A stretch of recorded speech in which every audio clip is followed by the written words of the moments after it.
So you've got an iPad, or maybe you've got an Android tablet. You've got a Smartboard. You would think all this modern technology, you can use them all together. But it's not real obvious on how to do that. So I'm going to go over a few ways in which we can do that. And it doesn't just have to be a Smart brand whiteboard. I've got a team board behind me, and I'm going to show you how all this stuff will work together. So you can use it with any board, any software, doesn't matter. Now, everybody's got it in their head that they can take their iPad or their tablet, put its image up on their whiteboard, and then from the whiteboard, control what happens up here, just like you do with your computer. But it doesn't work that way, and I can't stress that enough. You can't use your board to control your tablet. You still need a computer. So this video isn't a how-to video. It's more of a broad overview as to some of the options that you can use to incorporate your tablets into your classroom presentations. And again, I'm going to use a team board back here to show you that you can use it with any board, not just a Smart brand whiteboard. So the most common way, and probably the easiest way, you can incorporate your tablets into your whiteboard presentation is to use an app that allows you to control your computer from the tablet. Now, there's a lot of different apps out there that can do it. I'm using one called Splashtop. I like that one in particular, but there's lots of other ones out there. LogMeIn has one. The Google Chrome browser has one. I'm sure there's some specifically for Apple. So there's a lot you can use, but I'm going to use Splashtop. In the end, they'll all do the same thing, though. Now, this can work for iPad as well as Android, but for this video, I'm going to use our Android tablet. So you have to use the app on your tablet, and you'll have some software that goes on your computer. The computer's behind the board, by the way. Once you have them installed, you'll connect the two via Wi-Fi, and you're going to see your computer screen on the tablet. So as you can see there, it now says Android SMT800 is accessing this computer, which means I now have control of the computer from right here. So I can open up my Smart Notebook software. I can scroll through my content. You basically do whatever you need to do. You're in Notebook, so you can drag a map over, you can draw all over it, do whatever you need to do. But you're not just limited to Notebook. After all, you can use it with any board, right? So I can open up Hitachi Starboard software. I can draw on my tablet, shows up right on the screen. And again, you have full control of the computer, so you can also open up Firefox, browse the web, access any other programs that you're using on there. Windows apps, great, pull them up, you'll see them up here. What this does is it lets you walk away from the board anywhere in the room, but still have control of what's happening up here. That's going to be the easiest way to incorporate your tablet. You're not taking the information from the tablet and putting it up there, but you're giving yourself everything that you have at the front of the room in your hand. Again, you will need to use Wi-Fi for this, so you want to make sure you have a good Wi-Fi signal. If your network is slow, it will show on here. When you go to do something on your tablet, it's going to take a little while to respond up at the computer, and it's just kind of annoying. So you want to make sure you have good Wi-Fi when you're doing this. And next I'm going to go into another option that you can use with iPads. All right, so for our next option, I'm going to show you an app specific to iPad and Smartboard. So if you're using Smart's notebook software, they do have a notebook app for iPads. Now, it doesn't do the same thing that we were just looking at with Splashtop. Instead, it's actually a light version of Notebook, which you have on your iPad. It lets you create and edit notebook files from basically anywhere. So it's not really incorporating it into the presentation or into the class, but you're using your iPad to maybe take stuff off your computer at school and edit them or create them at home or somewhere else. Basically anywhere inspiration strikes. So I'm going to show that to you real quick. All right, so what I wanted to show you here is the Smart Notebook app for iPad. Now, this is specifically for iPads. You can see it's right here. There is a cost associated with this. It's only a couple of bucks. But if you're using a Smartboard with notebook software, this is going to give you the ability to edit and create notebook files on your iPad from anywhere. It doesn't happen in real time. You wouldn't use this during your class, but you can take it home with you and create files, or even when you're in class, if you got something else going on the board, you can edit and create files right from your iPad. So this is the app when it's open. There's an option here to connect to Smart Notebook software on your computer. It lets you swap files back and forth. There's a tutorial here to show you how to use it. And then you'll see all your notebook files. So here's some that I created earlier. It's actually a notebook file. You can go to a blank page. And here's the screen, basically. You have some writing tools down here. You have your insert a picture tool. And that's pretty much it. So you can draw. You can insert pictures. I'm not going to do that on the iPad. I don't have any on here right now. But you can pull pictures in and draw all over them. Basically do whatever you want to do. Save that back as a notebook file.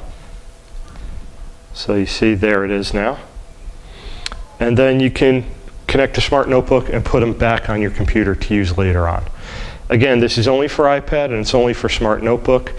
It's not really along the same lines as Splashtop like we talked about earlier, but it's a pretty useful tool. Again, this is not a how-to video. There's the tutorial here in the Notebook app, as well as plenty of other videos online on how to use this app. But it can be a pretty useful tool for you if you are using that software. Okay, so for my last app option, I'm going to show you something that works for iPads as well as Android tablets, and it's mirroring your tablet up onto your main display. Now, that's very similar to what I mentioned before about putting the screen up on your whiteboard. That's exactly what it is. We're going to put the iPad screen up on the whiteboard. We won't be able to control it, so we're going to touch this board. It won't do anything on the tablet. You'll still need the tablet for control, but you can then share content from here up there for everyone to see. Now, if you have an iPad and an Apple TV, it's real easy. Download Air Display, and you can do it no problem. But there are a couple other apps out there. One that I'm using here is from the makers of Splashtop. It's called Mirroring 360. It works for iPads, Androids, as well as Chromebooks. And you can use it with or without an Apple TV. So you open the app. Again, this has to connect through Wi-Fi. We're just going to connect it to our computer.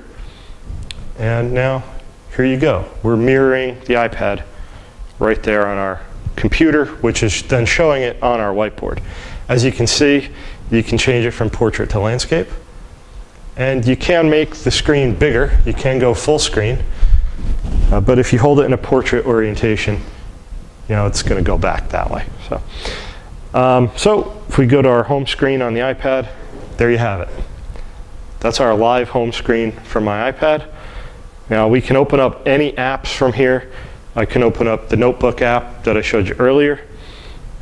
I can open up pretty much anything. I mean, let's go in the App Store. Where is that? Right there. So see, here's the App Store. As I scroll through games, you'll see them moving up on the big screen. You can play games on this. You can put educational apps up and display them for the whole class to see right there. It's a great little tool. There are some that are free. Like if you had the Apple TV, you might have a cost associated with it, like for a full subscription of Mirroring 360. There would be a slight cost associated with that. But it's a pretty useful tool, because if you have a lot of content on your tablet and you want to display it for the whole class, you can do that right there. Again, you're not going to control anything from the board. I can move this window around, but that's about it. I can't open any apps. I can't slide through my iPad screen. You still need to do that from the iPad. Either way, it's pretty cool. So this is kind of what everybody wants to do without the control. Next, I want to go into some other options, not really in this same category, but something I need to tell you about nonetheless. All right, so up until this point, we've been showing you apps that would take your host tablet and either display it up on the board or give you control of the board. We're not really getting into BYOD classrooms or classrooms where every student has an iPad. There are options for those classrooms as well. Now, you'll probably need to use your own Wi-Fi, so you want to make sure that you do have a good Wi-Fi system in there. But if you don't, we do have options that create their own Wi-Fi to let you connect to. So there's both hardware and software available. Some of it is specific to a particular manufacturer. Others, like what you see behind me here, you can use with anything. So we have the WePresent wireless gateways, 3 different versions of that. Cuomo has their own version, the QWPS 1000. Again, these create a second wireless network that you can have all of the tablets connecting to, so you don't have to bog down your in-house internet Wi-Fi. If you get a Sharp LED screen, this comes with the Touch Display Link software. You'd have to use your own Wi-Fi for it, but it works awesome. There's a video for it on this page if you want to check that out. Elmo makes some software and hardware options that work really well. There's also the Vivitech Nuovo Connect system. It'll let you go right into a projector, no computer required. We even have projectors that have wireless systems. You can display up to 4 devices on your projector at the same time. A mobile device like an iPad or an Android tablet, you'll only be able to display pictures and maybe some files. You won't have the full live screen like you had on the Mirroring 360 app. But any of these devices and software that I just showed you here, you'll be able to display those tablets, the content from those tablets, so a student's homework maybe, or a picture that they took, something like that. You can take the content from the main screen up here and push it out to everybody else's tablet. And in most cases, you can even have your host tablet take control of up here, just like I showed you with SplashTop. So whether you're looking to just use your tablet with the board, or you're looking to spread it out across the classroom, we do have options for you. I hope this kind of cleared the fog on this issue a little bit of incorporating your iPads and tablets into your classroom presentations. I know you're going to have questions. I think where you really want to start is to figure out what exactly you want to do. Whether you, like I said, you want to use your tablet, you want to incorporate others' tablets into it. Figure that out first. Give us a call. We'll help you decide which system is best for you. Take care.